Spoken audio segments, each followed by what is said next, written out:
तरह से भारत जुबान इस्तेमाल करता है और जिस तरह से जो कार्रवाइयाँ करते हैं वो हमारे सामने है। अमजद शरीफ साहब, ये जो भारत का मामला है लद्दाख में, इस पर जरा रोशनी डालें और ये जो स्टेटमेंट आज दी गई है भारतीय सफीर की जानिब से जो कि चीन में मौजूद हैं, तो इस पर क्या कहेंगे आप? देखिए जी, यही वो ज़हनियत है भारतीय हुक्मरानों की जो सामने नजर आती है, और उसके साथ साथ ये है कि जब चाइना के सामने जाते हैं तो उनको कहते हैं कि जनाब जंग किसी मसले का हल नहीं है, और जब पाकिस्तान की तरफ मुंह करते हैं तो फिर जंगी जंग की बात होती है। तो ये मुनाफिकत आपके सामने। अब किस्सा ये है कि चीन को ये कह रहे हैं कि जनाब आपकी जिम्मेदारी है, तो जिम्मेदारी तो दोनों की होती है, और खासतौर पे जिसने ज्यादती की हो उसकी ज्यादा जिम्मेदारी है। मैं यहां से शुरू करता हूं जहां नरेंद्र मोदी ने कहा कि जनाब ना हमारी कोई चेक पोस्ट पकड़ी गई है और ना ही हमारा कोई इलाका लिया गया है।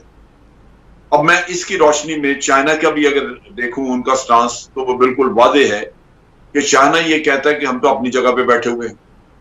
वह ये है कि चूंकि गलवान वैली के मामले में कोई झगड़ा नहीं था, उसमें कोई तनाजा नहीं था कि इसका इलाका क्या है, वहां पे ये समझा जाता था कि ये जो LAC है ये सेटल्ड है यहाँ पे और चाइना अपनी जगह पे है। लिहाजा वहां पे ट्रुप्स वगैरह गालिबन आगे सामने नहीं होते थे, कभी कभार पेट्रोलिंग करते थे। तो इंडियंस ने जब देखा कि ये इलाका ऑक्युपाइड नहीं है, तो इंडियंस वहां पे घुस गए, जाके बैठ गए। तो शुरू में तो उन्होंने शोर मचाया कि जनाब हमारा इलाका था, ये इन्होंने ले लिया, जबकि चाइनीज ने अपना ही इलाका खाली कराया इनसे।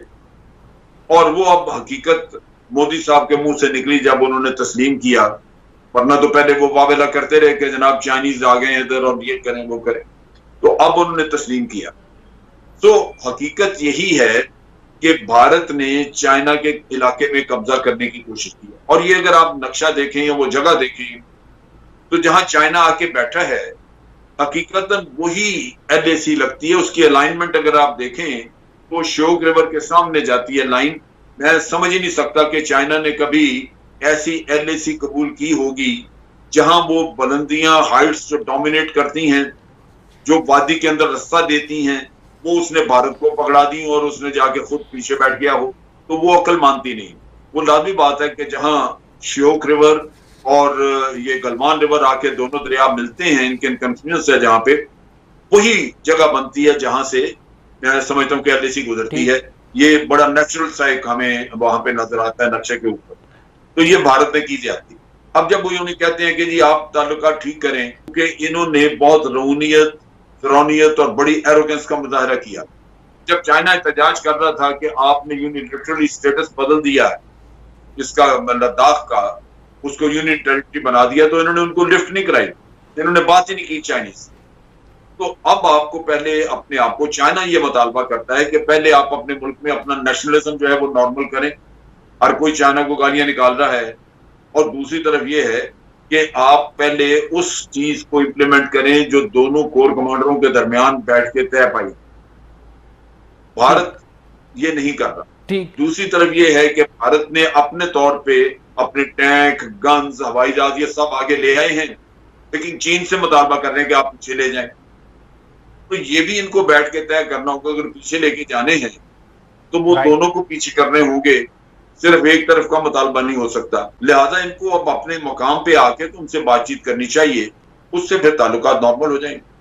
पीजे मीर साहब, आप मुझे ये बताएं कि चीन क्या भारत के कहने पर नई तामीरात का काम बंद करेगा? क्योंकि आपको पता है नई तामीरात के काम की वजह से भी काफ़ी क्लैश आ रहा है, और पहले भारत ने की जिस पर चीन ने एतराज़ किया, अब चीन के ऊपर भारत एतराज़ कर रहा है कि आप नई तामीरात उस इलाके में बंद कर दें, वापस चले जाएँ। तो व्हाट डू यू थिंक? और जैसे आपको जनरल साहब ने भी बताया है, वो तो लैंड ही उनका था, ये तो एनेक्सेशन पे आए हुए थे। जिस तरह इन्होंने कश्मीर को टेक्निकली इलीगली एनेक्स का किया है, वो आर्टिकल ये जो लेके आए हैं अपने, ये क्या है? ये सारा ये दिखाना चाह रहे हैं लोगों को कि they can get away with murder. लेकिन अफसोस ये है, जो सबसे बड़ा अफसोस, हिंदुस्तान का काम है, वो करेगा जो करेगा, हमें गंदा करेगा, no issues.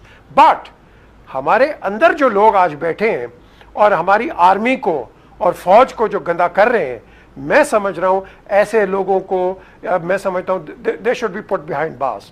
I find this a treasonable sort of a statement, जो कि आप एक क्राइसिस में हो, आप अभी हिंदुस्तान के साथ हो, यू डोंट नो कि कब वो आपके साथ लाइन ऑफ कंट्रोल पे रिटेलिएशन कर जाए, we don't know what's going to happen. आप यहाँ अंदर बैठ के फौज को गंदा कर रहे हो यार। I mean, who the hell are you? I mean, these are not the kind of people we need in Pakistan. ये saboteurs हैं, exactly. ये मेरी नजर में फिफ्थ कॉलमिस्ट हैं, और मेरी नजर में ये दुश्मन है पाकिस्तान के। हमें वैसी प्रॉब्लम पड़ी हुई है, अफगानिस्तान हो गया, हिंदुस्तान हो गया, आप इकोनॉमी की प्रॉब्लम पड़ी हुई है, ये बैठ के फौज के पीछे लग गए। और यार कहीं ना कहीं तो ठहरा करो, अपने choose your words, you know, in a very judicious manner. आप ब्लेटेंटली यार असेंबलियों में और बाहर जाके फौज को गंदा कर रहे हो। I mean, who are you? I don't call such people as Pakistanis. I don't call them patriots at all. And I think we need to be taking firm steps कि अंदर से जो डिसिडेंसी है against the state, I think that should be stopped. Mir साहब, आप बिल्कुल सही कह रहे हैं कि हमारी अपनी सफ़ों में जो ऐसे लोग हैं जो कि हमें काट रहे हैं, जो कि हमारी जड़ों को काटने में लगे और हमारे ख़िलाफ़ हैं, उनके ख़िलाफ़ बिल्कुल कार्रवाई होनी चाहिए और उनके ख़िलाफ़ जो है हमें ख़ुद भी आवाज़ बुलंद करनी चाहिए। जन साहब, आपसे आखिरी क्वेश्चन करूँगा और उसके बाद प्रोग्राम की क्लोजिंग करेंगे। क्या भारत कोई बड़ा कदम उठाएगा चीन के ख़िलाफ़ या नहीं? आपकी आवाज़ नहीं सुन पाए हम पहले। देखिए, बात यह है कि इस स्टेज के ऊपर भारत को अपनी ताकत का अंदाजा है। स्ट्रेंथ जो ले रहे हैं पॉलिटिकली, वो अमेरिकन उनके पीछे खड़े हैं, लेकिन भारत ये समझता है, लिहाजा वो थोड़ा बहुत तो अपनी अकड़ दिखाएंगे, लेकिन बिलाखिर उनको इससे रिकंसाइल करना होगा जो सिचुएशन है।